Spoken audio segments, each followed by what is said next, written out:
Hot Mic is brought to you by Red Wing Shoes of Fargo. Built to last. 3003 Main Avenue, Fargo.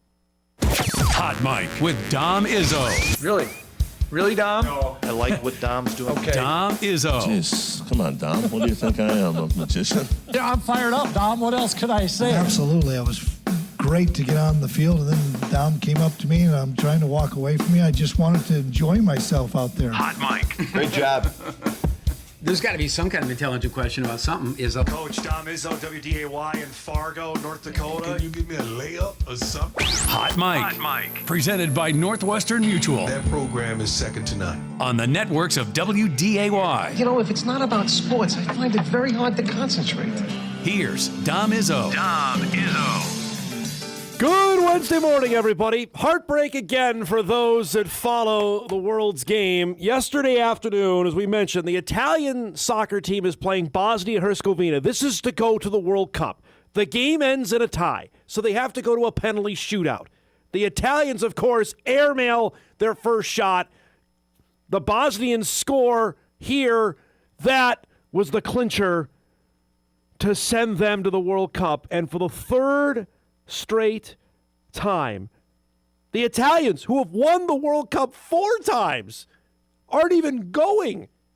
3 times in a row. The celebration was out of control yesterday, and the Italians are left home again. 2018, missed it. 2022, missed it. 2026, missed it. Not great for one of the best soccer-playing nations in the world. And with that, the emails and texts started coming in yesterday to the inbox here after another disappointing effort.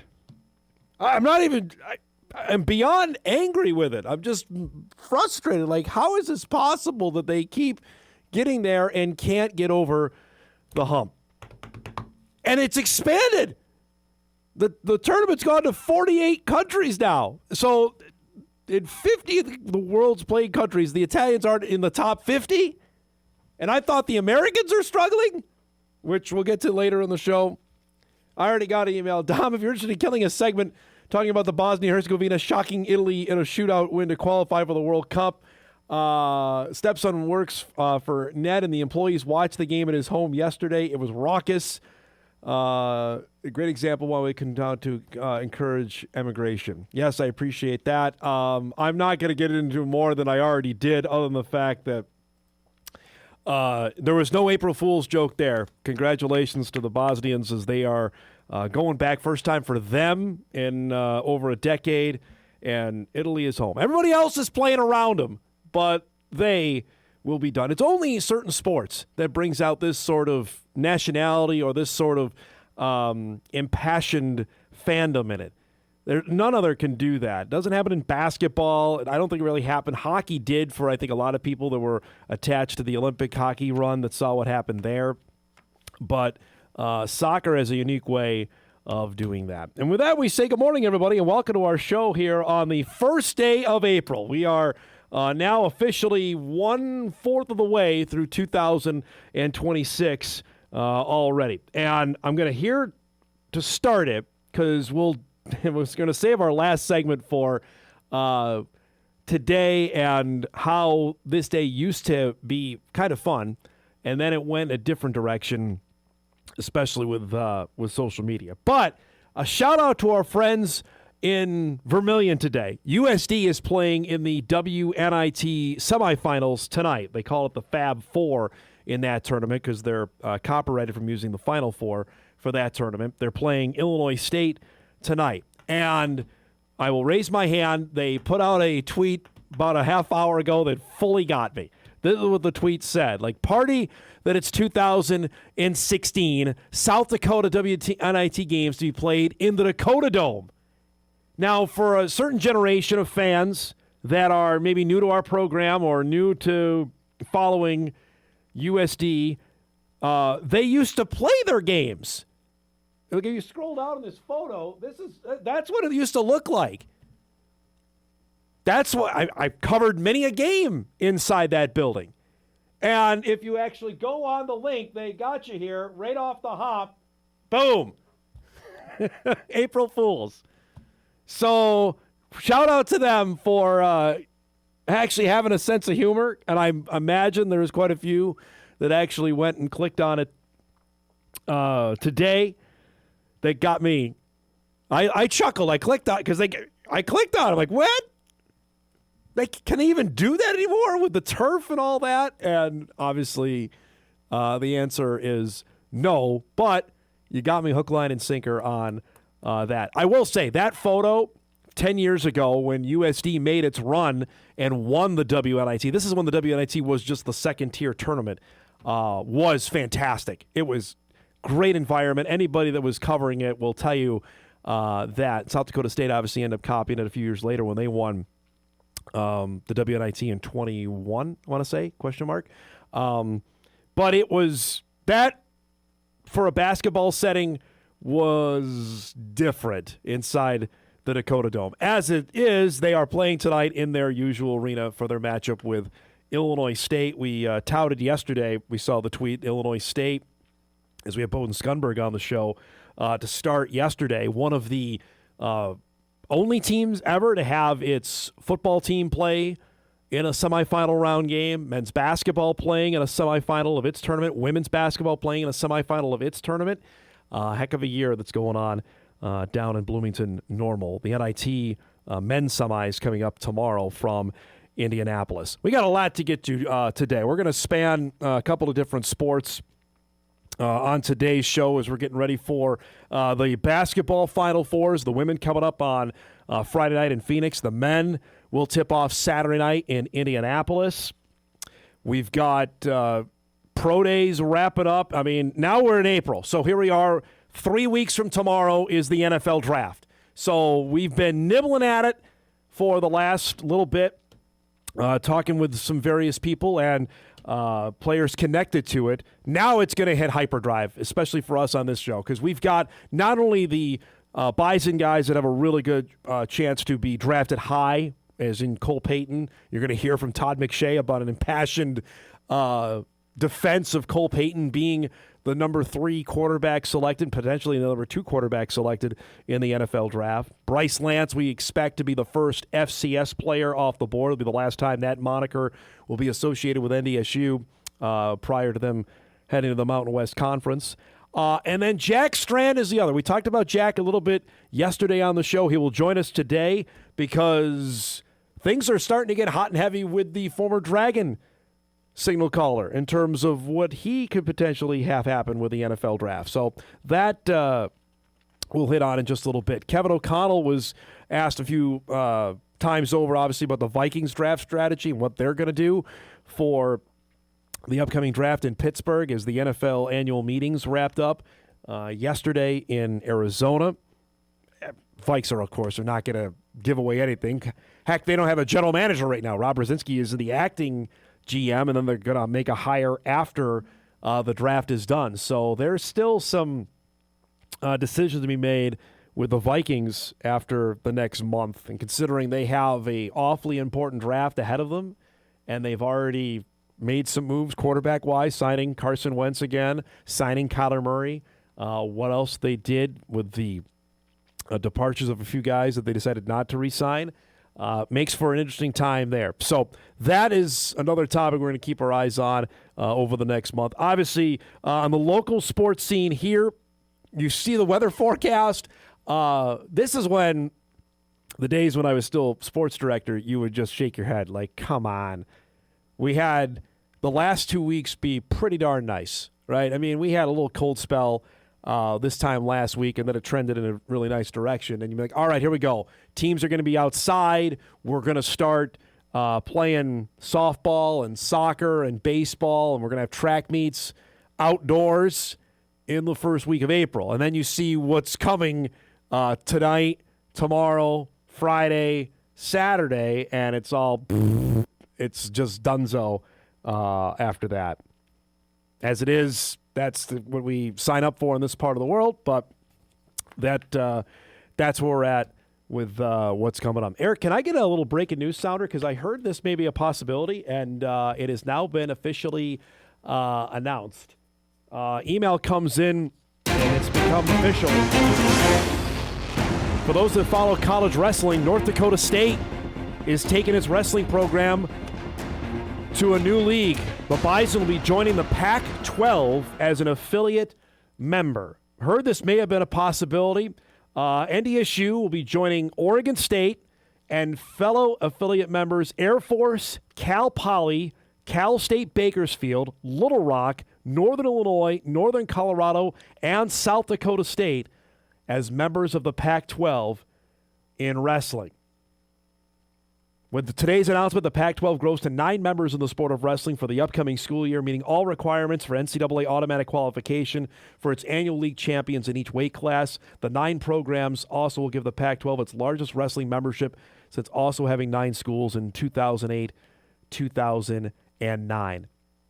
Matt Larson quoted in this, as we continue to chart the course for our future at NDSU, conference affiliation and alignment are critical for our long-term success. The wrestling program's transition to the Pac-12 not only preserves many of our traditional regional rivalries, but also helps expand the Bison brand further across the country. I look forward to the opportunity for our student-athletes to compete for Pac-12 championships and continue the long tradition of Bison wrestling on the national stage. This ends a, I would say, decade run with the Big 12, that NDSU had been an affiliate member there since, I want to say, 2016, if I remember correctly, when they joined the Big 12, and the likes of Iowa State in there, and we've seen some really impressive wrestling teams come to Fargo, and the Bison have wrestled against some. But now they're new members. Air Force comes over as well.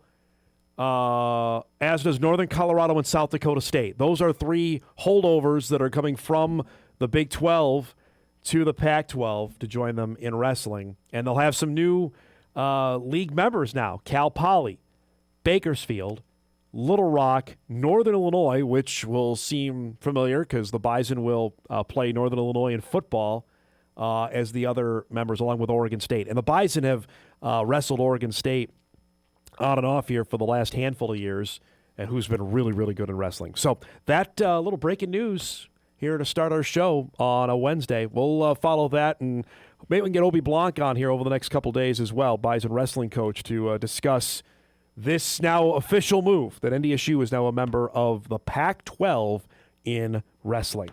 We got a packed show coming up for you, no pun intended, here on this Wednesday morning, just a few minutes away from our guy Drew Trafton joining us. We got a lot to get to with Drew today. We have our annual NFL coaches photo that we decipher every year. Also, as I mentioned earlier, the World Cup field is now set. We'll get into that coming up in just a few minutes. I mentioned Jack Strand will join us at 9:35. Excited to have Jack back with us to discuss the NFL team's coming to Moorhead to visit with him prior to the draft coming up at the end of the month. And at 10 o'clock, NDSU all-time great, the all-time leading scorer in women's basketball history. Now she's just mom. Kasey Morlock will join us. Kasey's son, Will, is one of the few seniors on the Michigan men's basketball roster. Of course, the Wolverines are off to the Final Four, maybe the favorites to win this thing in Indianapolis coming up this weekend. We'll visit with Kasey about the journey that they've been on with Will. We'll chat some Bison women's hoops as well, because a big-time honor went to the NDSU women's head coach yesterday. That's coming up at 10 o'clock. And at 10:35, the one time an April Fool's Day idea went completely haywire for NDSU and caused me about a day's worth of headache. We'll do that at 10:35. That and a heck of a lot more here on a busy Wednesday morning. We'll take our first break. We come back. Our guy Drew, our soccer expert, is in because the United States stinks again. Hot mic off and roll. Well, they're not as bad as the Italians. We're back after this. The biggest Seahawks, Sounders, and Mariners fan in the FM area. It's time for Views with Drew Happy April Fool's Day to our guy Drew Trafton. Good to see you. Happy April Fool's Day. Yeah. Sorry about the Italians. It's unbelievable. Yeah. Like every time. Yeah. Every time. It's like, and they haven't been consistently bad. Like they won the Euros in 2021. Correct. So that just goes back. Like I know we give the U.S. men a really hard time and deservedly They so. earned and we it. certainly will. Yeah. But it's a hard sport. Like it's tough to be, especially in Europe, in UEFA. It's so difficult. You know what? We're going to get off track here because I want to do the photo quick, but I want them playing those teams. I don't want us playing Honduras and Panama and Jamaica. I'm done with that. I want to play the European teams that are really good. Yep. And the coach said it yesterday, like we have to play these teams, but can we at least be in the ballpark? Because we're getting killed here. Yeah, and the last couple games, like Belgium and especially last night with Portugal, he made a ton of changes. They had, what are we doing why are we tinkering? That it starts in 2 months, I know, man. That's what's like really getting me a little nervous is that goodness. Coach just doesn't have the guys. Like he doesn't feel like he knows what his roster that ain't is. good. Either that or it's incredible gamesmanship. And he's just testing depth. Yeah. But Christian Pulisic, dude hasn't scored a goal since Christmas. Like he's not great for either. His club team or for the U.S. and they looked broken when he was on the field last night. Like they just did, like that attack did not work because they played a really solid first 40 minutes of that game. Like I thought, like they were like right there with Portugal, and I was going, okay, like they might have found something here, and then nope. It's just like no, Portugal's Portugal. Exactly. Portugal and could Ronaldo wasn't playing. No, right? Their two best players weren't awesome. playing. Great, but Portugal, I think they could be it wouldn't surprise me one iota if they won the whole thing. All right, shall we dive into the ridiculous here? For people that are new to the show, we do this every year at the league annual meetings. They take the photo. I don't know. They actually did it. I thought it'd be even harder if we did the GM photo because they started doing that. Like that would be impossible. Mission impossible. I could get maybe. I don't know how I'm going to do with this picture because I avoid it because we do this every year. Yes. And there's so much turnover with the NFL head coaches. Here. So, by the way, it was like 95 degrees in Arizona when they did this this year. So, I can safely say with a couple of these guys. That's not this year's photo, is it? I was going to say, is this not the updated one? That's not. That's the GM photo. Oh, is this the GM one? Here's the coach's photo. I was like, I recognize. Go back to the GM one for a second here. I'm trying to think, who do I know? I know my guy in the middle, dead center, bottom row. Okay, John Schneider. Yeah. Boy. I don't even know what the Jets guy looks like, honestly. You Yikes. probably could have told me that was the head coach's, and I believe it, though. All right, let's do the head coach's one. All right, so the Harbaugh boys are next to one another because John now is the coach of the Giants. Your guy is next to John Harbaugh. Yeah. There's McDonald because of the Ravens connection. He worked for John. Sean Payton is next to him wearing shorts. That's that's what I would drive my family to Duluth for a weekend. What does he do? Look at Vrabel next to Peyton, by the way. He's got a good jacked. Yeah. Who's next to Vrabel on his left? I have no idea who that is. I don't know who that is either. I know Aaron Glenn is on the far left. The Jets coach is there. Who's above Aaron Glenn in the back row? I think it's Liam Cullen. The Jags coach. Yep. Smart move to wear the sunglasses, though, because they always make these guys inexplicably stare at the sun outside. They always take this picture outside, and I just don't. You're the NFL. Your production value is 90 times that of any other league on planet Earth, and you make them stand out like it's a family reunion picture. Boy, the back row is really a struggle bus for me here. I know there's KOC next to Steichen. Where? And the back, right above where your guy McDonald is. You're going to have to help me out with Steichen. So right above McDonald, right above McDonald's KOC. To his left is Steichen, the head coach of the Colts. I see Dan Campbell in the middle. Yep. The other way, it's D'Amico Ryan. Okay. Yep. Right. Texas coach. Is that D'Amico? I believe so. Yep. And then is that Kellen Moore next to him? Oh, the Saints coach. Yeah. Then Dave Canales is next to him. Yep. Mike McCarthy, Liam Oh, Cohn. that's right. McCarthy's back in the game. What He's is the he Steelers wearing? coach. I don't know. That is like a full-on button-up shirt that you get at Costco. Who's next to Campbell on his side? Campbell, is that Shoddy? Is that Brian Schottenheimer? Oh, yeah. Who's next to him? I have no idea. This is like Joe Brady's got to be there, right? Because the I coach don't of the know what Joe Brady Bills, looks I wouldn't know. Pick him out of a two-man lineup I was next trying to to think you. of like who's. I know okay. Shanahan, Saleh are next to one Yep, another. Quinn, That's Dan and Quinn. then Sirianni on the end. Okay, we're doing okay. That's We're doing actually better not than I bad. thought. The bottom guy on the right is that. Where's our Kubiak? guy? Where's your guy McVay? He's not there. Sean don't McVay's see not. him Yeah, in the McVay's picture. not there, and I know the Browns coach wasn't there because apparently he was trying to pick out a shirt and missed the photo. I like pick out a shirt. Like, look at the effort these guys have put in. McDonald's wearing a T-shirt. Yes. So is Cohen. What's the? How about the bottom right guys here? So That's next to Kubiak, right?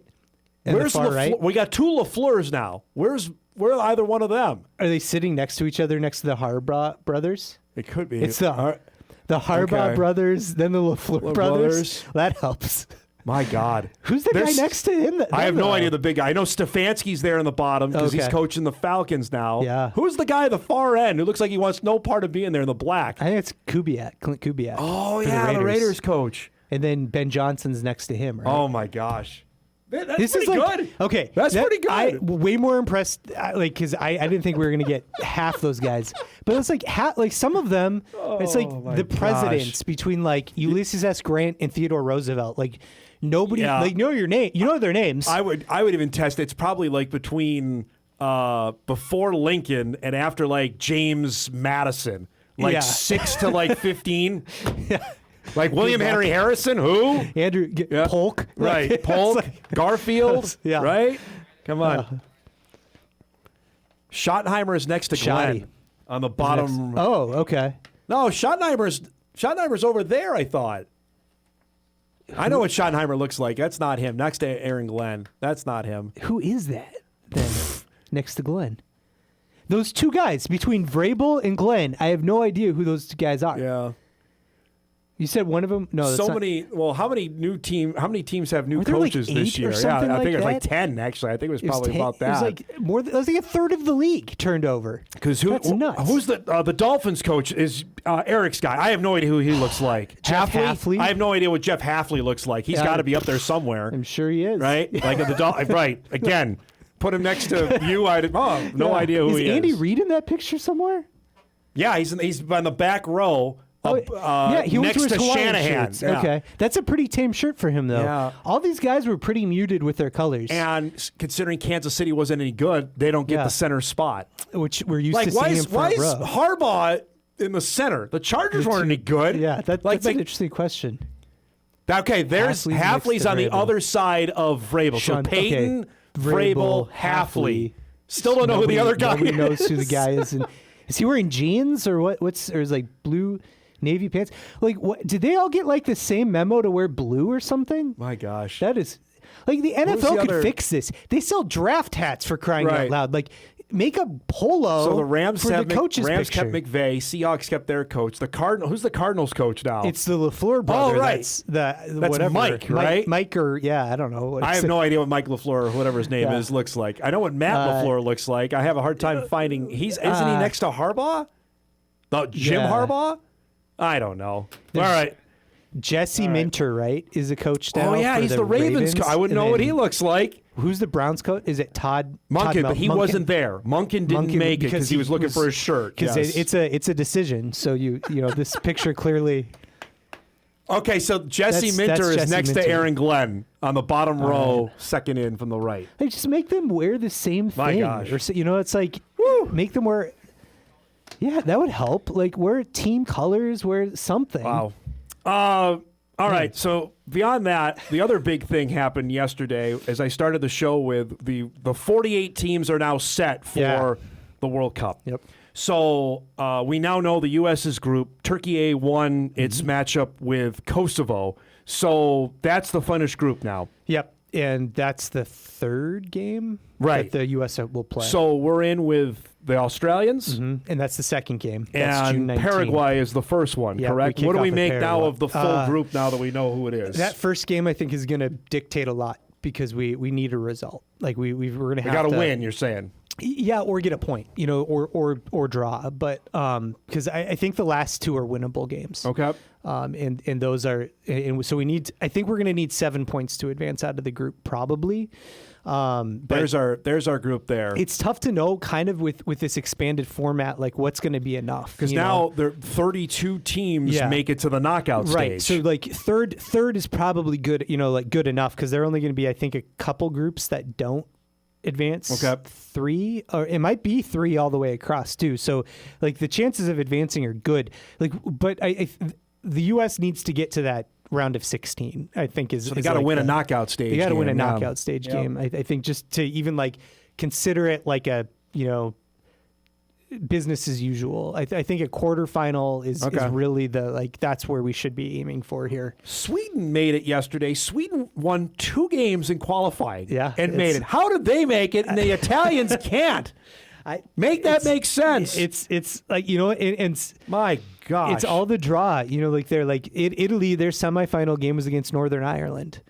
So it's like in Bosnia, and it's like those are games you have to win. You have to win those games. Yeah, so it's but it's tough. I mean, it's a slog, and people think, like I've said this before, the World Cup is bigger than just that 48 teams. That's the World Cup finals. Right. Like it's the road to get there. Like if we had to qualify, I don't think we would have made it. Honestly, if we weren't hosting this thing, if we had to go through qualifying, I don't know if we would have had to have a set roster, long before now. Yep.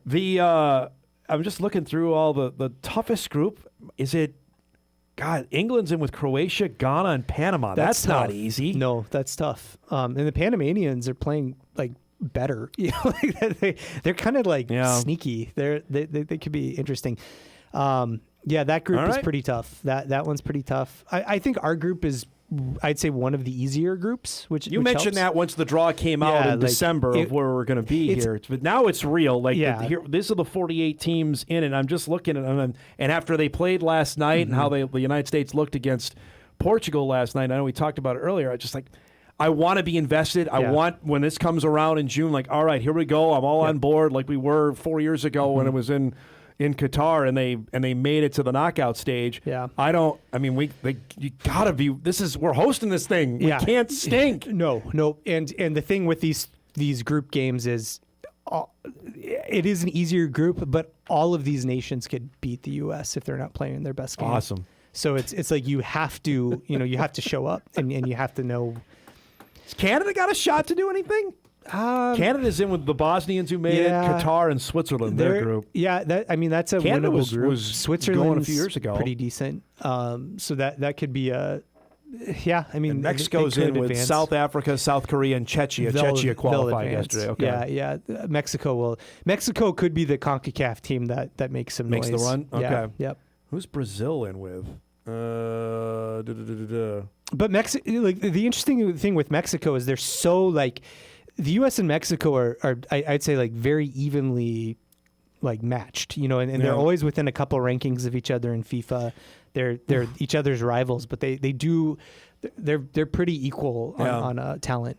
We'll get to this later in the summer because it's going to be crazy. Yeah, it'll be a thing. With more matches, there's going to be more during the day. I mean, it's going to be a thing. You'll have to purposely miss it if you don't want to get invested in it. Yeah, absolutely. It's going to be everywhere. Absolutely. Fox has decided to put more matches on Big Fox as well. There are a lot of world. Obviously it's the World Cup, so you have the world stars here in the United States, but this is a particularly good World Cup, I think, for star power. Like you're gonna have some names emerge from this. We're not gonna get any emails from the Jeff Halfley fan club since we didn't know who the heck he looks like, or Mike LaFleur for that matter.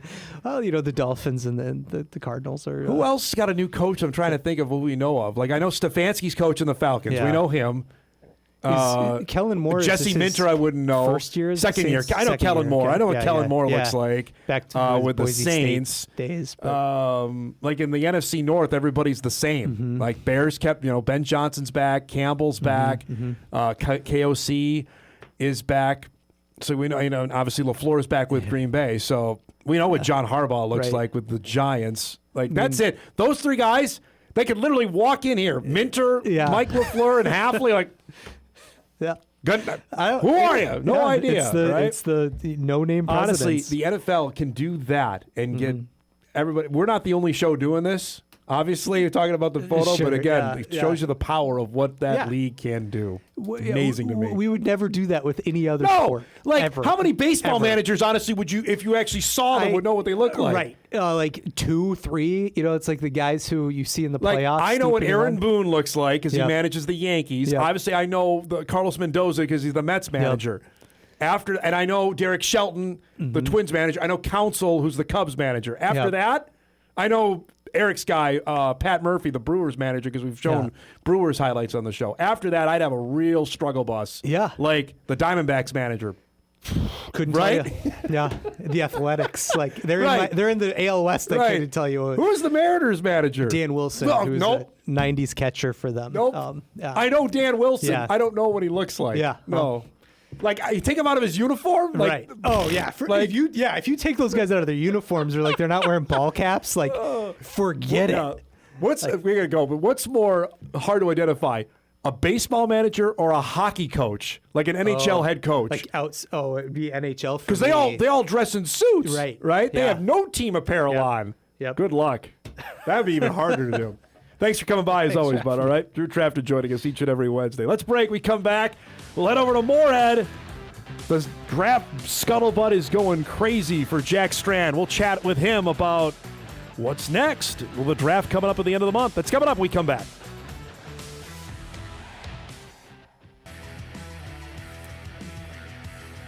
Welcome back, everybody. You might notice a new addition here to the studio. I got this sent from one Chad Markison, athletic director over at MSU Moorhead, with it is actually a pylon that they use over at Shields Field at MSUM. The Dragon logo. He's like, hey, I see the Cobber helmet. We got the Bison helmets back there. Come on. I said, all right, well, give me a mini Dragon helmet. He's like, I don't have that. I got something perfect that will work. And I came into the office one day, and this is leaning up against my door.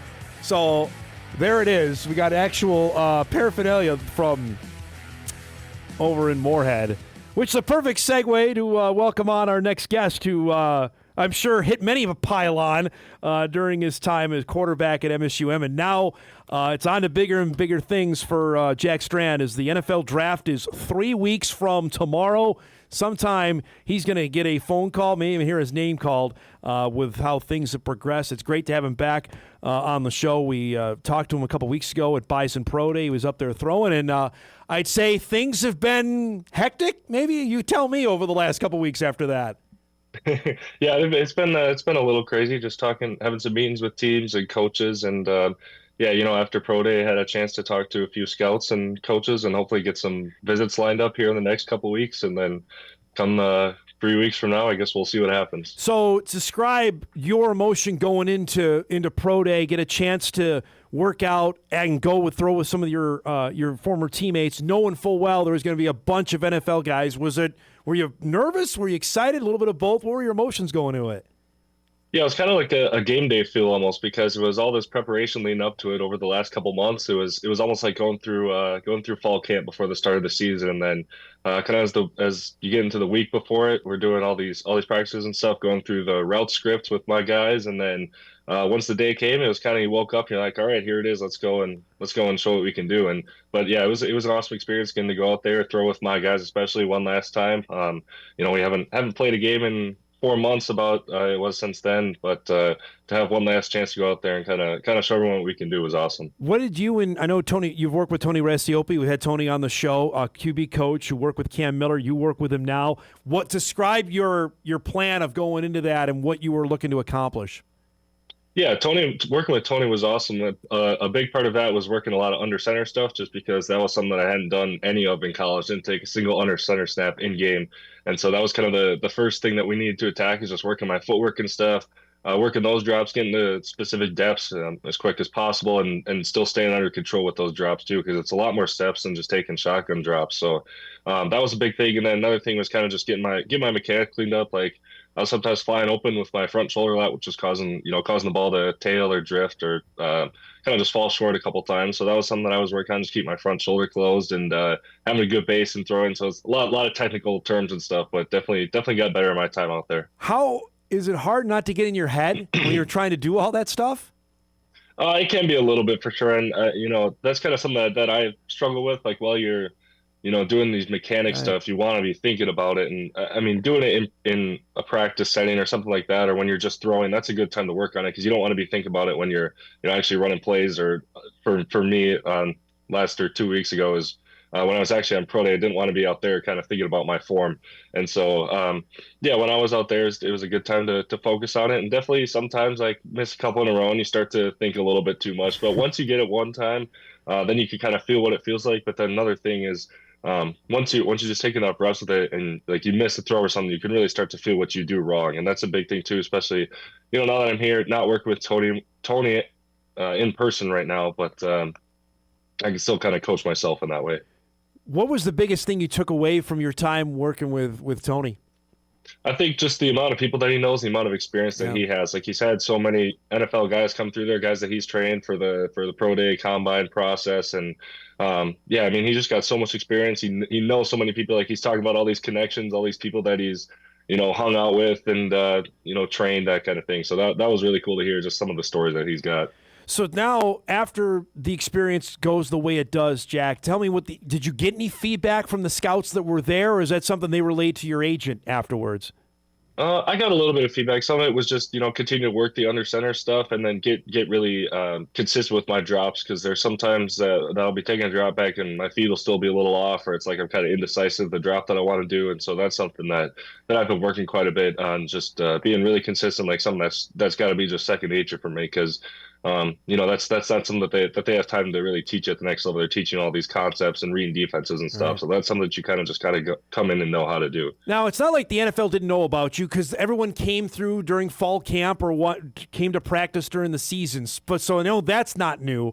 But to have your name now out there as, hey, this is a guy that maybe we want to use a late pick on, or certainly he's going to get a phone call to be a free agent. Now it's becoming reality. How do you handle that? I mean, the biggest thing is kind of just stay where my feet are. Like, I don't want to look too far, in the future, like what could happen. That's kind of been my mentality this whole time, is just be in the moment, because this is an opportunity. You only get one time to go through this whole process and have a chance to talk to all these different coaches from different teams, and potentially have a chance to go and check out some different facilities, different places. Like, you get to see a lot of things that you otherwise wouldn't. And so I just want to kind of stay in the moment, and then when that time comes, when I get that phone call, I'll be ready for it. So is there a common question you've got from the scouts, or from your agent has told you? Is there something that you've heard from a couple times over, or not so much? I mean, doing interviews and stuff, they always like to kind of just bring up, like, talk about, the way that your offense was a little different, just because we were throwing the ball so much. And so it gives me a great opportunity to kind of talk about what we did here playing at MSUM, and kind of our mentality on offense, our mentality as a team, and then obviously our culture of Dragon Love too. Gives me a great platform to talk about that. How do you handle all this? I mean, this is what you wanted, but does it seem like, all right, about a month from now, I'm going to have a chance to be playing pro ball somewhere?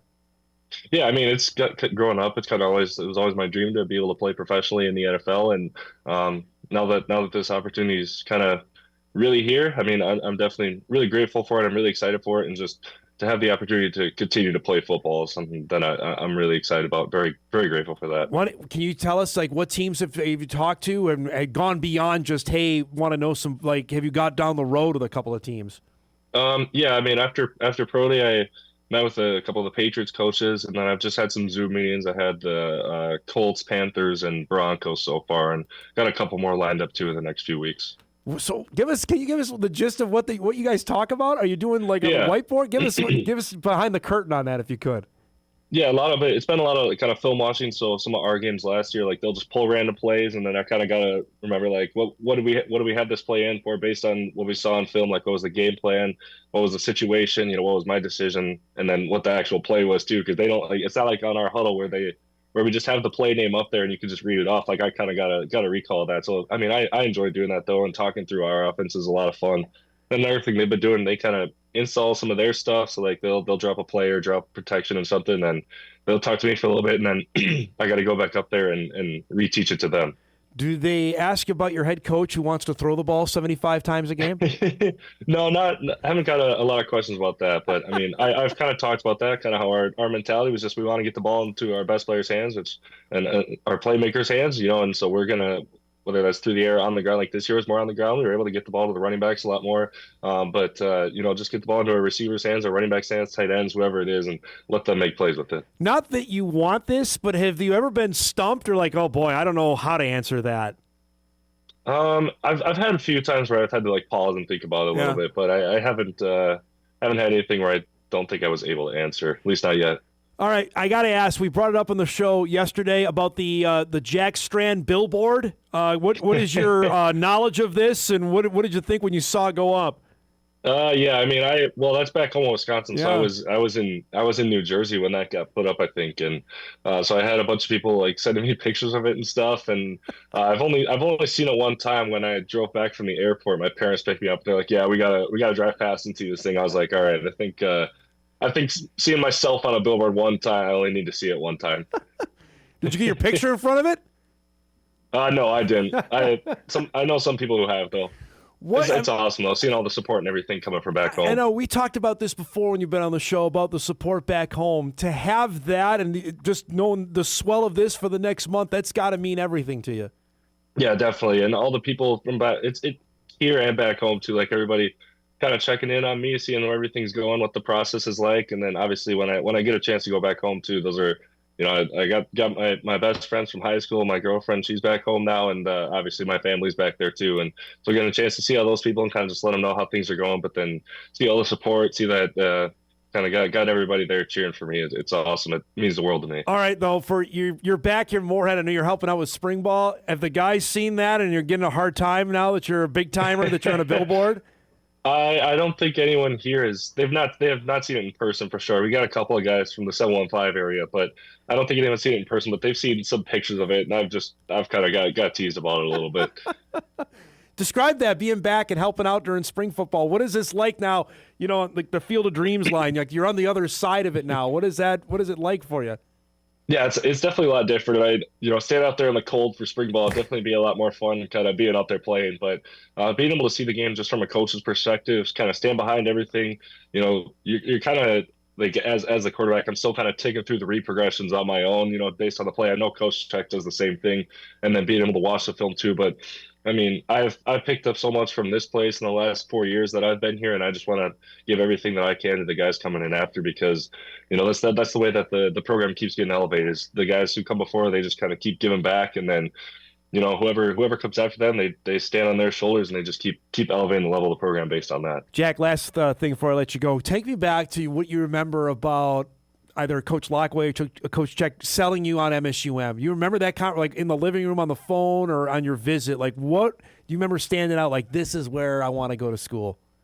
Yeah, so actually, Coach Check, he was playing when I was getting recruited, so I didn't talk to him at all during recruiting. I didn't really know him until I came up here, at the start of fall camp. Yeah. Besides, I met him once in the summer. But I talked to Coach Lockway and Coach Kevin Murphy. Actually, shout out to him. He was my recruiting coach. He had my area of Wisconsin. So, I came up here on a visit, met the coaches, met the players and everything, and it was just the selling point of this the culture that we have, the culture of Dragon Love, loving your teammates, and I could tell that everyone here was so genuine too. That was the biggest thing. Like you go to a lot of these places and they'll tell you stuff, but you can tell it's not. Like they'll be like, yeah, we got great companionship on the team. Everyone loves each other. You can kind of tell it's not really genuine, but just the way that the coaches here got to know me, got to know my family. I could tell they really cared about me. And even if I hadn't ended up coming here, like they were still kind of prepping the guys in my class, the guys in meetings and stuff, or, wherever they might end up going with scholarship offers, questions to ask, what to expect. And so they really care about everyone who comes through this building, whether they're a part of the program or not. And that was the biggest selling point for me. Actually, last one here. Favorite Dragon or football uniform combo was what? Ooh, for For the new ones, I like the red on white was probably my favorite. Probably just overall, the red on white was my favorite. I thought that was a real clean look. Did you ever have the gray ones, or was that was that before? Yeah, those were no I good. had Those were no good. So my freshman year for Augustana, we wore the all grays. And then sophomore year, we wore the gray jersey, white pants. That was a pretty solid look too, though. I like that. We played Winona sophomore year. That's what we wore. How about black? I like the black a lot too. The blackout was the blackout was a good look, and then the black on white. That was I liked everything. The only thing I didn't really like was white jersey and red pants. That wasn't my favorite look. But I mean, you kind of gotta wear everything at some point. Everything was good, though. These are the hard-hitting questions we have on our show here is normally about uniform stuff. I appreciate the time, but congrats. We'll be catching up again once the draft gets closer. Thanks again for doing this, okay? Sure. Appreciate it. Thank you. Good to see you, bud. There he is, former Dragon quarterback Jack Strand joining us. Of course, the NFL draft in Pittsburgh comes up at the end of the month. I'm telling you, folks, do not be surprised when we get to day 3 and it's about 3 o'clock, maybe 4 o'clock on that Saturday, and you hear Minnesota State University Moorhead. That will be a big-time deal. Looking forward to that. Much more draft chatter as we roll here now as we're in to April. Let's break. We got a couple other breaking news things to get to. We mentioned Bison Wrestling is off to the Pac-12. Northern Iowa has a new men's basketball coach. We'll tell you who it is when Hot Mike wraps up Hour 1 right after this. Wrapping up our first hour. If you missed it yesterday, shout out, congrats to Bison women's basketball coach Jory Collins. He was named the K-Yow Coach of the Year. Goes to the annual coach who presents both winning integrity on and off the floor. Of course, named for the late, great former North Carolina State head coach who passed away from cancer a few years back. Of course, Collins led the Bison to a mark of 29-5, record-setting 23-game win streak during the season. Their first Summit League championship as a Division I member. Made it back to the Summit League championship game and, of course, to the WBIT. Pretty good stuff for our guy, Jory. Congrats to him on that. The other question we've had the most since the season wrap was his status and the status of his team's best player in one, Avery Coonan.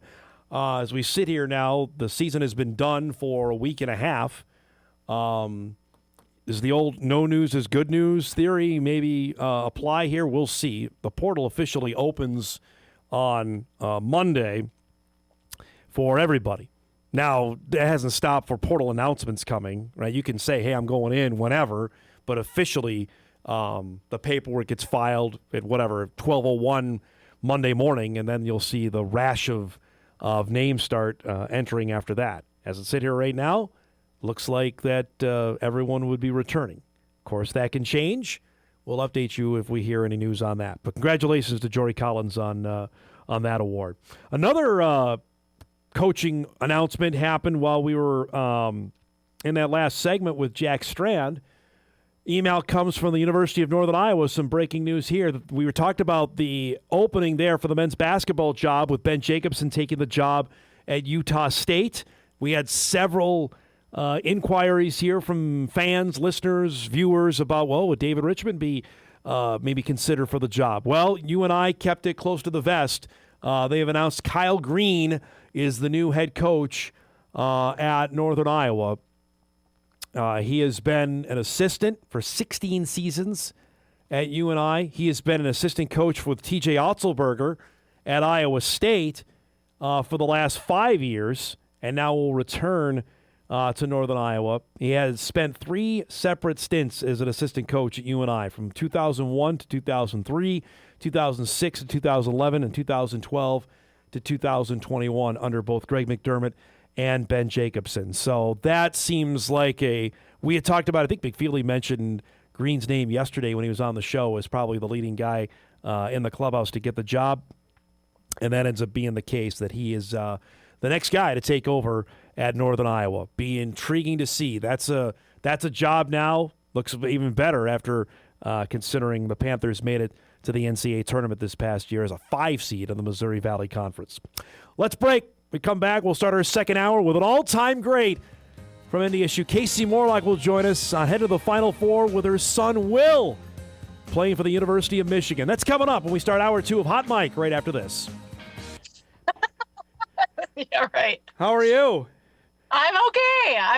How about you? I'm doing great. So we're a couple minutes away from going on. The question I get the most is, when are you coming back for a game? And I'm like, well, she's busy, I know, following Will around. So I know.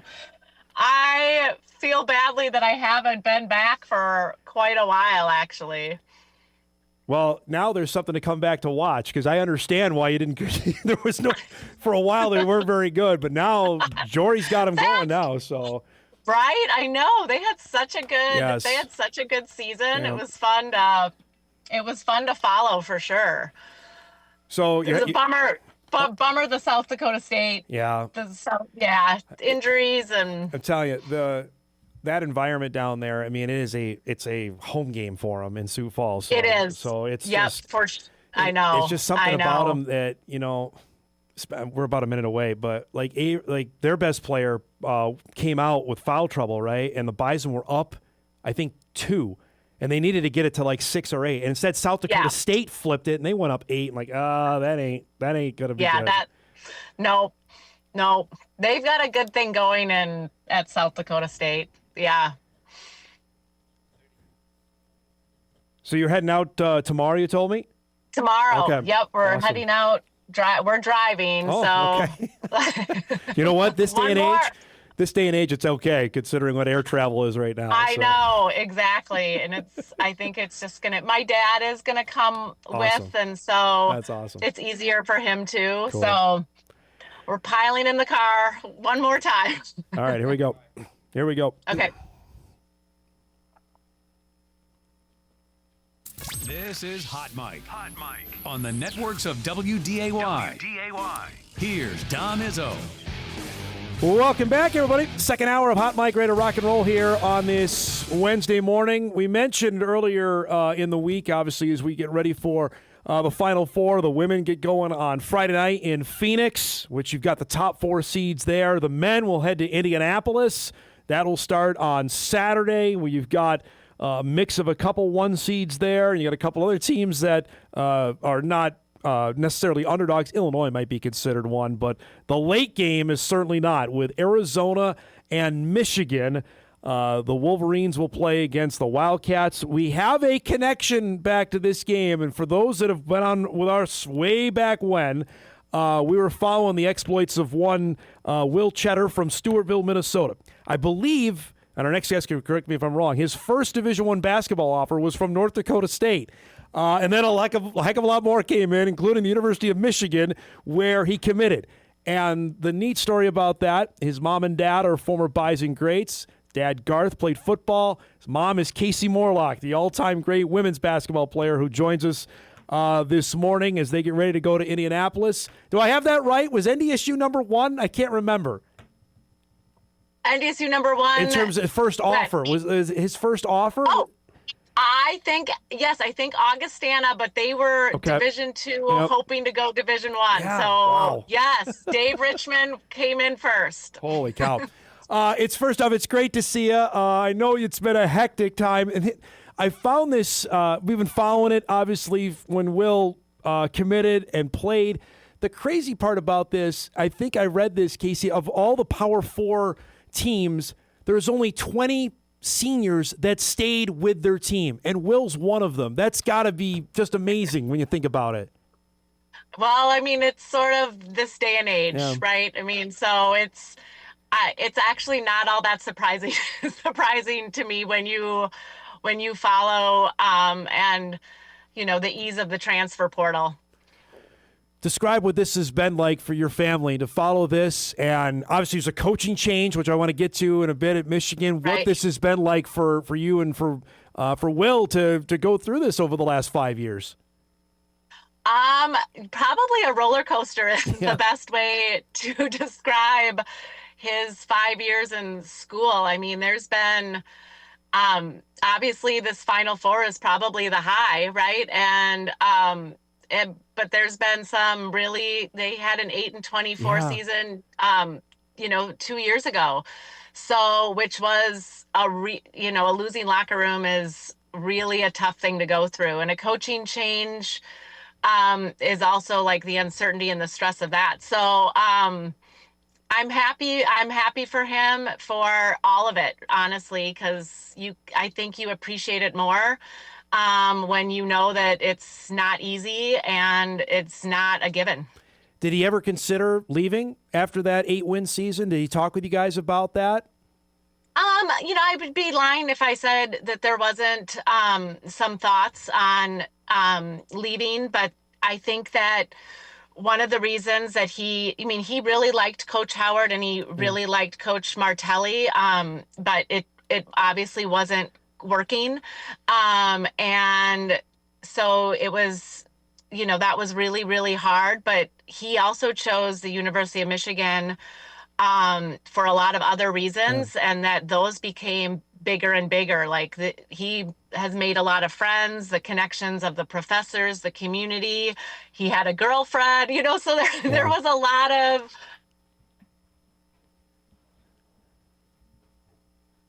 Oh, we'll get it back here. I hope. Frozen there.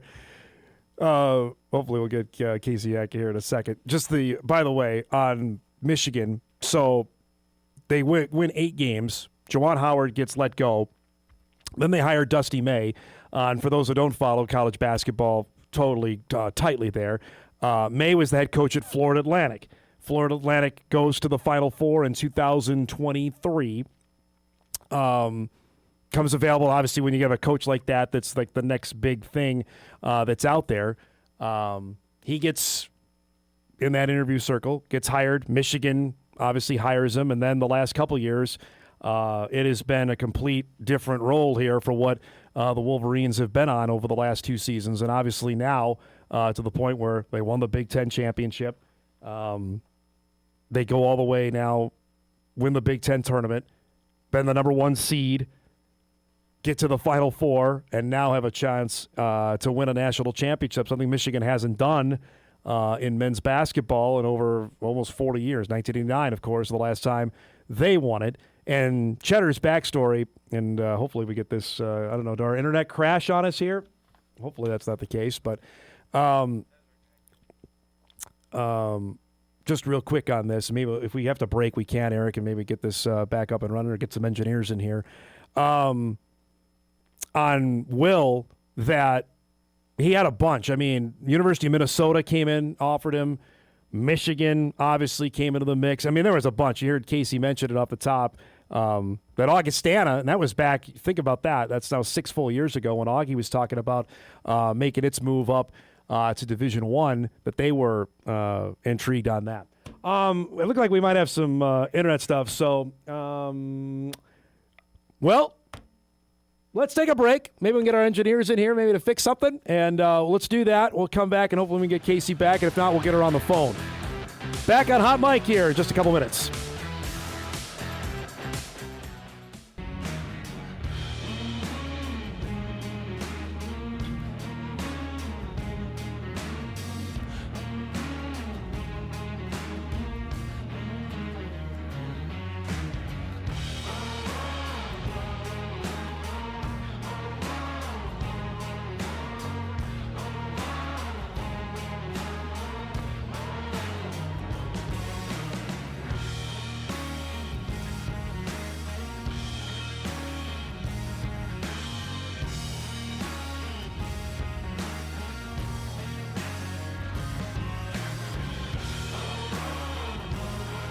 All right, welcome back, everybody. Don't you love live television? I do, especially when apparently the internet in our building is out. So, unfortunately, we're not going to be able to reconnect with Kasey, at least for now. And if we can maybe finagle this, we'll try. But at least for right now, we are in the dark ages, apparently, with our communication. So you got to do what you got to do. So we'll roll with it there. But we appreciate her giving us a few minutes. Wish we could talk a little bit about it. I will play the video here if we can. I don't know, Eric, if we have control of our tapes or not. If not, then just let me know what we have and what we don't. Right after the game on Sunday, when Michigan won to clinch a spot on the Final Four, this was the video we got. Okay, we do have it. Of you could see Will was overcome with emotion here, sticking around and being on the team for 5 years. And they got a great photo as well with Will and his two brothers and his mom and dad, which we were going to talk to Kasey about, which is pretty darn special. They were able to go and celebrate that and get a spot in the Final Four, which is what you work for. I mean, that was exactly what he was talking about and what Kasey was talking about earlier about, you go through the grind and the suckiness of an 8-win season to have it turn around on the flip side and then have them get all the way to the Final Four. That's the pinnacle of what you want to do in college basketball. And now he's going to have a chance to be there. Kasey was telling me actually they're driving from Stewartville to Indianapolis, which in this day and age with air travel is probably not the worst idea. I believe Will's grandpa is going to be there as well, which is a pretty neat deal to be inside the building to get one last or maybe they're hoping 2 last games if Michigan's able to win on Saturday night and get to Monday. So pretty neat deal for that family and a chance for them to play on. And I'll see if I can find, well, I have to look at my phone here, find the stat on this because it's remarkable in terms of what they have been through in terms of how many guys are still with their current team. And it's remarkable considering and maybe it shouldn't be because we've talked plenty about it. The amount of guys that transfer nowadays, like maybe that stat shouldn't be as surprising as what it is. Yeah, he said Will Cheddar's been saying he's wanted to hold the trophy for about 5 years. Dusty May said Bo Schembechler said it best when talking about Will. Those who stay obviously will be champions. I found the stats from the Rochester Post Bulletin, which is, of course, a Foreign Communications paper. And, of course, going to make me sign in. On the exact stat that we were talking about earlier with our conversation with Kasey about the amount of guys that had stuck around. Here we go. On CBS, the first sideline report from the first game, the first round of the NCAA tournament, mentioned that only 22 high major players have played at just one school for at least 4 years. That's where we're at right now. And you can lament it, of course, and say, well, that's the ruination of everything of where we're at with college sports or specifically men's basketball, because I think we've seen it more in men's basketball than even in football, that they were ahead of time with the amount of transfers once the portal became a thing 5 years ago. And the rampant amount that it's going, it's just been crazy. And knowing full well, and this is what we were talking about with Kasey in our last segment, that they could openly move, openly transfer, go somewhere else. That was potential there. And he obviously wanted to stay and stay at a Big Ten school because he could have gone anywhere, frankly. And if you wanted to come to this level, would have been a star here, would have certainly played more, all of that. But he decided, hey, you know what, I want to be part of a Big Ten team. And certainly that worked out for him in the long run because now he's a part of a team that's going to go play in the Final Four. Really, really neat stuff there. And like I said, unfortunately, we had some technical stuff happening here that we can't continue with our interview. So we'll see. Maybe if Michigan's able to win, we can try again and get Kasey back early next week. Because I did want to talk to her, obviously, about the Bison women's basketball team and the exploits that they had this season and following that from afar. Because I told her off air before we started, the question I get the most when going up to the Shack and when, they have the great alumni that come back is when's Kasey going to come to a game? And obviously she's got priorities there with her sons of following their exploits because their middle son plays collegiate basketball. I believe it's St. John's, I want to say. And they got another young son that's coming up as well. I think graduates next year out of high school. So they're busy, and Will obviously took center stage here that they weren't going to miss any of his games, especially his senior year, on what they were doing. So that's probably, if you're wondering why the absence there for her from being in Bison women's basketball, that would be it. Not to say that she hasn't been following it at all because I know she has, and we were just visiting before we came on air to start our first segment of this hour on the success that the Bison women had, and actually was giving me the breakdown of the South Dakota State game. So she knows full well what's going on with her alma mater. Let's get a couple other things in here we haven't had time to get to on the show today. And for those that are following, as we mentioned earlier, the NFL annual meetings wrapped up, and there's a couple of notes out of there, namely on television-wise, because we under the impression here 18 games is going to happen the not-too-distant future, and NFL is already trying to get all their ducks in a row on that, specifically on streaming and assigning games to it. The Monday night doubleheaders are donezo. We've talked about that. I think the number one complainer of that has been my dad, leading the charge of that. I'm sure he's always says he's going to write a letter, so I don't know if he wrote a letter to Roger Goodell or not. But that is now kaput. They've had those for the last handful of years, and I think for some they enjoy, others the overlap sucked. I was not a fan of, well, there's one game happening now, but there's another game going to start a half hour later. I don't think anybody was a big fan of that. I don't think the traditional 6 o'clock, 9 o'clock that they had, which they did for a little bit on the first Monday night game of the season, really was a popular idea. So those are not happening anymore. That's part because today is actually a pretty landmark day for ESPN, the NFL, and the NFL Network, because now NFL Network is under the guise of ESPN now. That is the merger that went down, over a year ago, needed to be signed off by the FCC. It was earlier this year. So now NFL Network employees are ESPN employees. They're Disney employees now. Why that's relevant is because the games that ESPN had, or NFL Network had, also are transferring as well. ESPN is going to get some of NFL Network's games, and a couple of ESPN's extra games are going to go to the NFL. If you follow that, on that breadcrumb trail, the games that are under ESPN's control that are now going to the NFL, they're going to sell them. Likely to a different streamer, if it's Netflix or Amazon or Peacock, you name it, they're going to try and get money from the stone on that. The NFL did announce yesterday that they are adding another Christmas Day game. This is the last year of the Netflix contract with Christmas Day.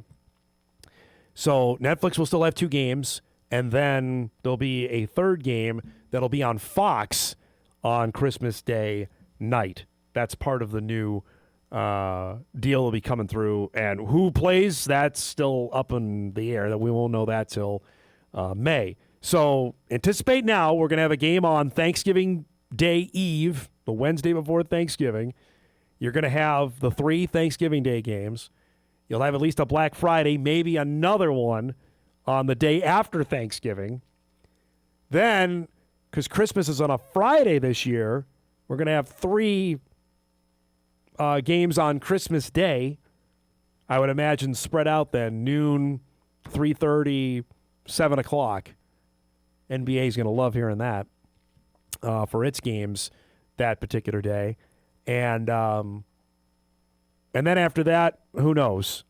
I would imagine, and the article I read yesterday was on the future of what the 18-game schedule is, because the Super Bowl needs a date. And I think it was Pro Football Talk I read, a couple other websites were speculating that by the start of this upcoming football season, they have to have a date for the Super Bowl next year, for Super Bowl to end the 2027 season. So what I'm saying is the point of it, 18 games is going to be decided on between now, it's April 1st, and I'd say August 1. The next 4 months, we're going to find out whether that's going to happen for next season or the 2028 season. But those wondering if it's coming or when it's going to happen, I can tell you right now that is going to be in the not-too-distant future. Also, if you missed it earlier in the show, the NDSU made the official announcement, which is always scary on April Fool's Day about doing anything, but they announced that their wrestling program is now part of the Pac-12. Pac-12 has put out an official statement on it as well. The Pac-12 will have 9 teams competing in wrestling beginning next season. Total wrestling membership for the league now meets the minimum requirement of 6 members for the sport in order to retain NCAA automatic qualification for its annual league champions. The 9 programs also will give the Pac-12 its largest wrestling membership since also having 9 schools in 2008-2009. One scheduling note, Obi Blanc, NDSU wrestling coach, will join us tomorrow at 10:30. So that'll be good to have Obi back with us to discuss this. And because people will ask, well, why leave the Big 12? I've gotten already a couple of emails or texts on this. Is what is the improvement here? Why would NDSU decide to leave? Well, Big 12 wrestling, frankly, might be the best next to the Big 10 in the country. And I think when you look at the teams that are in it, okay, Oklahoma State goes without saying, really good. Iowa State goes without saying, really good. West Virginia, pretty solid. Arizona State is now in it. Arizona State, pretty good. Missouri, really good in it. Northern Iowa, pretty salty. Wyoming, been okay. And then obviously we've talked about the drama with Cal Baptist, who dropped its wrestling program. So the Big 12 now with these departures will be left with Oklahoma State, Iowa State, West Virginia, Arizona State, Missouri, Wyoming, and Utah Valley, correct? Because Utah Valley's not part of this deal of coming in. So those are the schools. They'll still have enough for automatic qualification. It's 7. But the league now, the Pac-12, these are more, I wouldn't say like-minded, but I'd say NDSU has better chance for maybe success here with Cal Poly, Oregon State, Little Rock, Bakersfield, Air Force, Northern Colorado, and, of course, South Dakota State. I think it's important that the Bison of the Jackrabbits stay together in wrestling, knowing the success that SDSU has had in that. I know I'm going to get a bunch of, whoa, you want them to stay together in wrestling? What about football? Different deal there. SDSU has made it claim that they are content where they are. NDSU has made it plain that they want to move up to a higher level, and that's what they wanted to do there. But honestly, since Roger Kish left North Dakota State to take the Oklahoma job, the Bison wrestling program was gutted there, the amount of guys that left. And Obi Blanc's been trying now for 3 years to get them back. And I think steadily they had 5 guys go to the NCAAs this year. Last year they had an All-American in Gavin Drexler. That they're steadying things out. And this move, I think, will help accelerate things to get them back to a spot where they're regularly contending. Because, frankly, they had no chance against Oklahoma State. They did against Missouri. They never – I called a couple of those against Missouri. Those were beatdowns there. When Iowa State would come in, it's not close. Not saying they couldn't, just that the level of talent is going the other way. Arizona State would be in the same boat. These are, frankly, schools you can compete with and beat. Oregon State's going to be good. I'm not going to sit here and tell you I'm a great Little Rock wrestling mind, but I would imagine that they and Cal Poly, they're going to be in that same boat where they can rightfully contend with them. We'll see, but that's the move here made today. Again, there's plenty out there wondering if this was a joke or not, but it is official that NDSU is part of the Pac-12 in wrestling. All right, we're due for a break. Let's get caught up here. We'll see if our internet's back working inside the station. Fingers crossed. Back on Hot Mic here on a Wednesday morning. Final half hour coming up. We come back.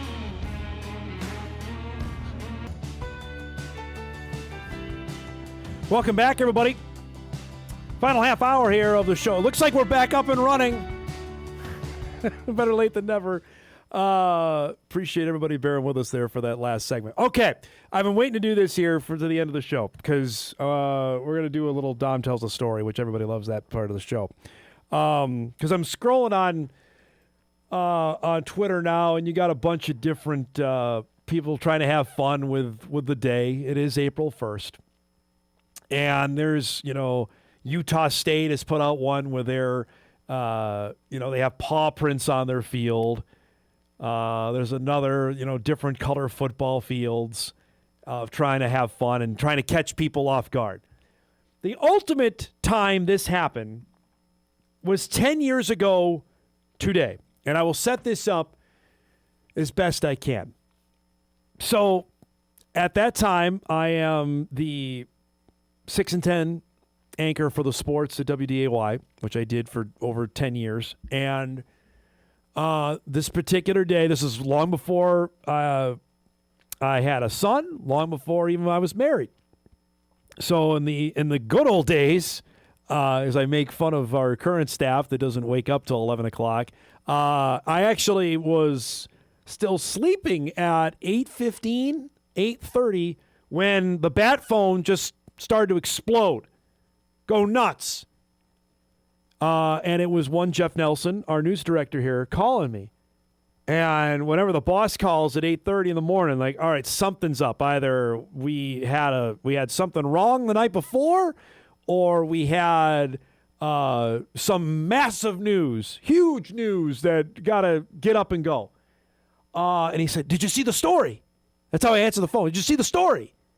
And I'm like, "No, I'm half awake. No, what story?" And said, "NDSU has announced a huge basketball game. The Duke is coming to Fargo." Like, what? He's like, "Yeah, the Duke is going to play North Dakota State in basketball in Fargo."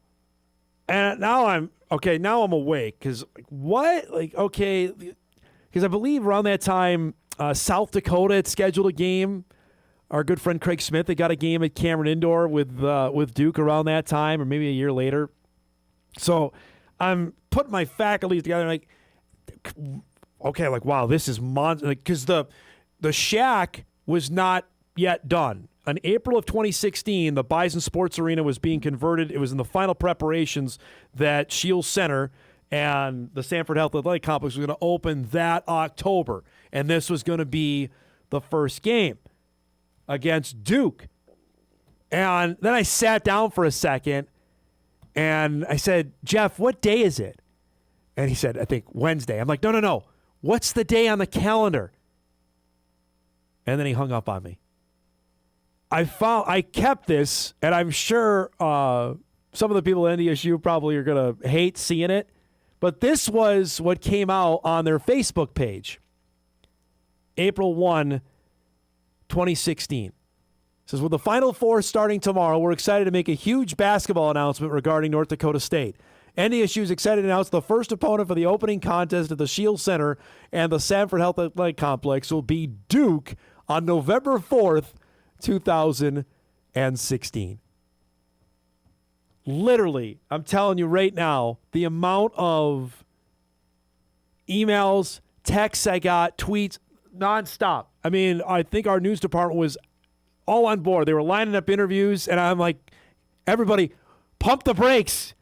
What day is it?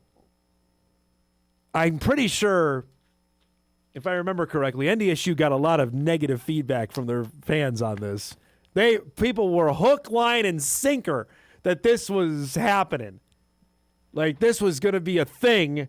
And ever since, they have done nothing since then. I think they got enough blowback from people that they ended that. I only grabbed that simply for posterity for a day like today. It's 10 years since that went out there, that the reaction was such a hostile one, because I think people really, honestly, they were PO'd that, wait a minute, this isn't happening?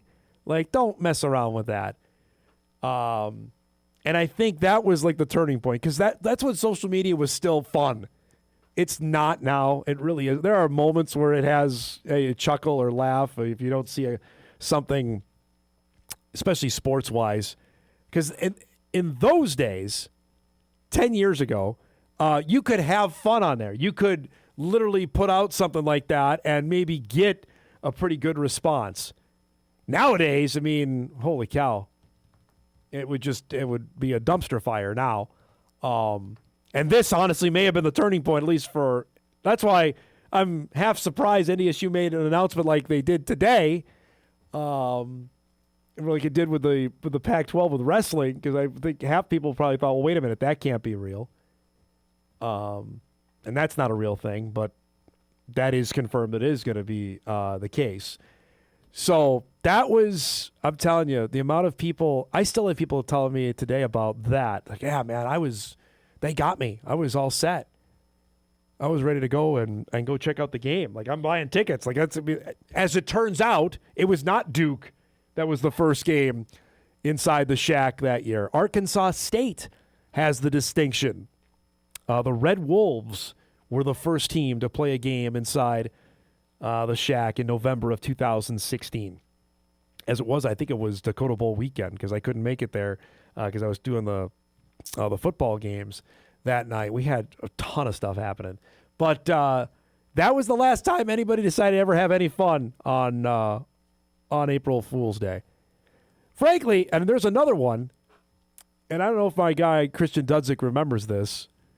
Again, in the infancy of social media where you could do that, Dudzik posted a tweet that I believe that either Brock Jensen got hurt in spring ball, and he tagged Kolpak and I in this, right?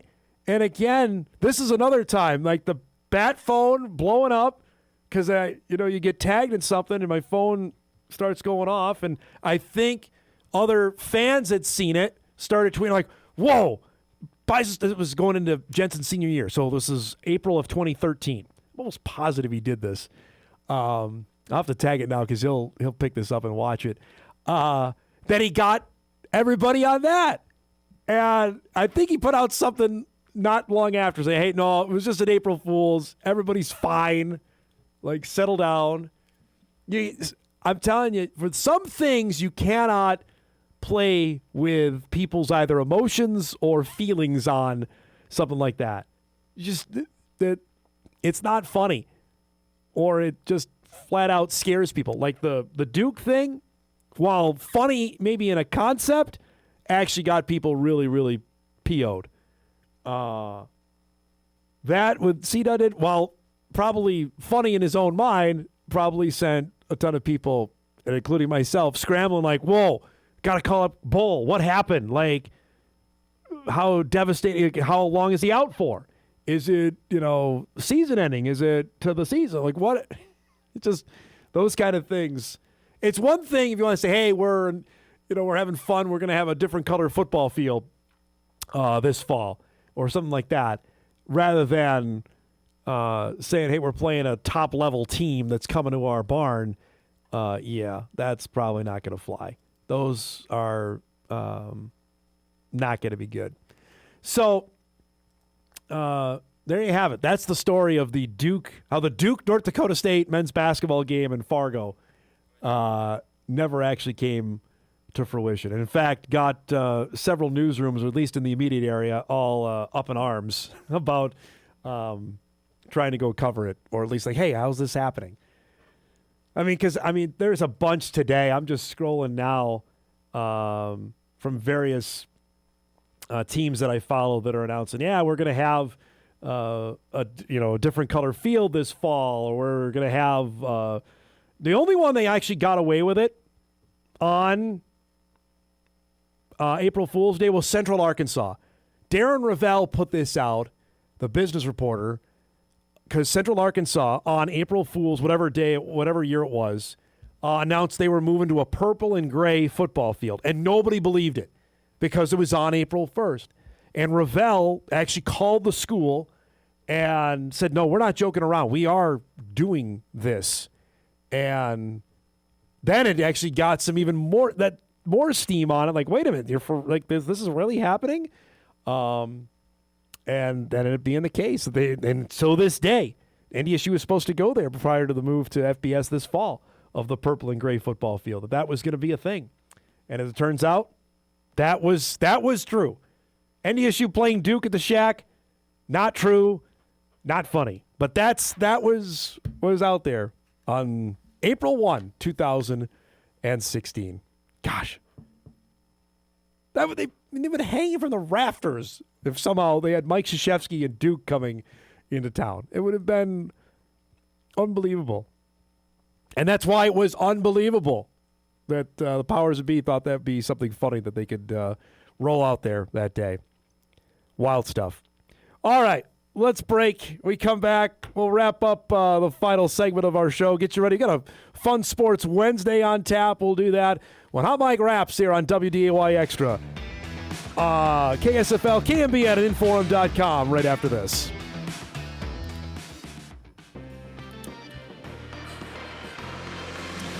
All right, wrapping things up here on a Hump Day Wednesday.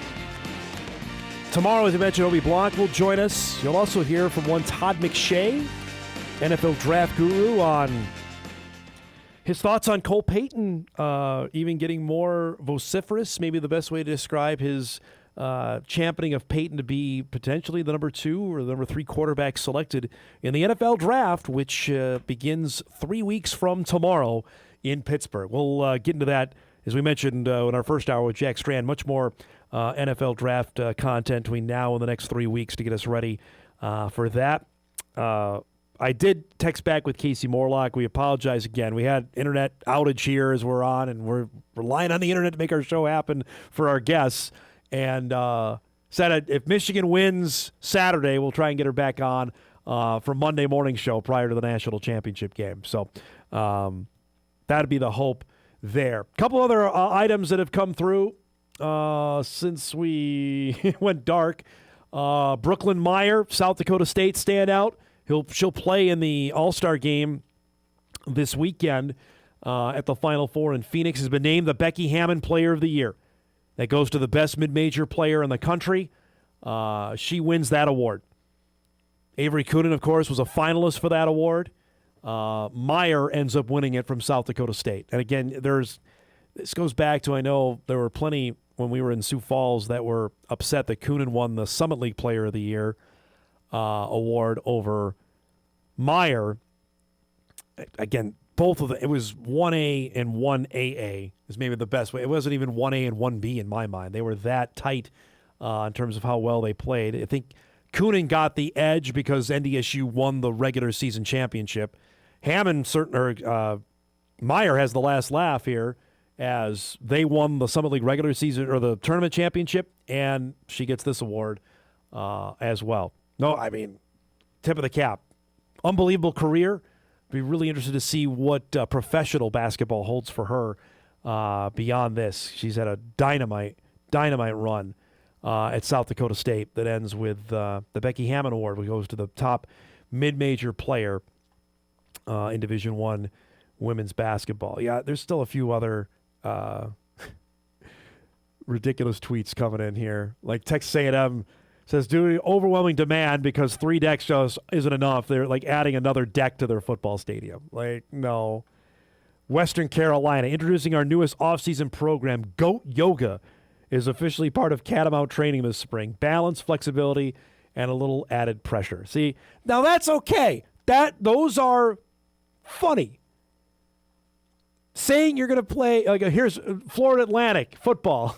They put out a beach game coming this summer for football, that they're going to play a game on the beach. Now that's funny because it's not believable. It's believable to some that Duke may come here to play a basketball game. Although I get it, though, for us in our profession that say, I want no part of going on social media today. So when April 2 comes around, then I'm all good to be back on because a day like today is just an ultimate eye roll kind of a day. Hey, there's only, another 14 hours or left of it so before it's done. All right, let's do some What to Watch before we get out of here.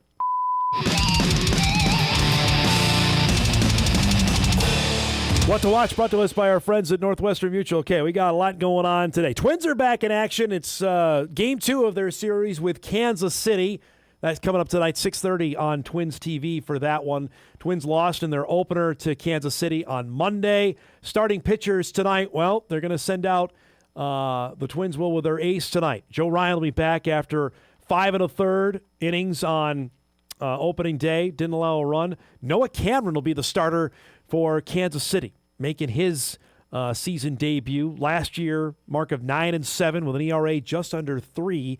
Struck out 114 batters on the year. So left-hander, which will be intriguing to see what Derek Shelton does with his lineup for tonight. First night game of the season for the Twins tonight as well in Kansas City. Then a day game tomorrow for their back home on Friday for the reported home opener. We'll see what the weather looks like. Supposed to be, we're getting snow up here. Ice is on its way in terms of freezing rain and that sort of debacle for the Twin Cities. So we'll see for the Twins game on Friday with Tampa. But that's tonight in Kansas City. Also coming up tonight, Illinois State, South Dakota playing in the WNIT Fab Four. This is the semifinal round. South Dakota has had a great extension of its season. They have won all these games at home. They picked off Montana State on Sunday in the semifinal. We'll be keeping our eyes on that tonight. That's at Midco tonight, 7 o'clock for the Coyotes and the Redbirds. And also tonight, the WBIT championship game is on ESPN2 tonight. Columbia and BYU. That Columbia team that came here and won against the Bison, then won a road game against Cal. They beat Wisconsin on Monday.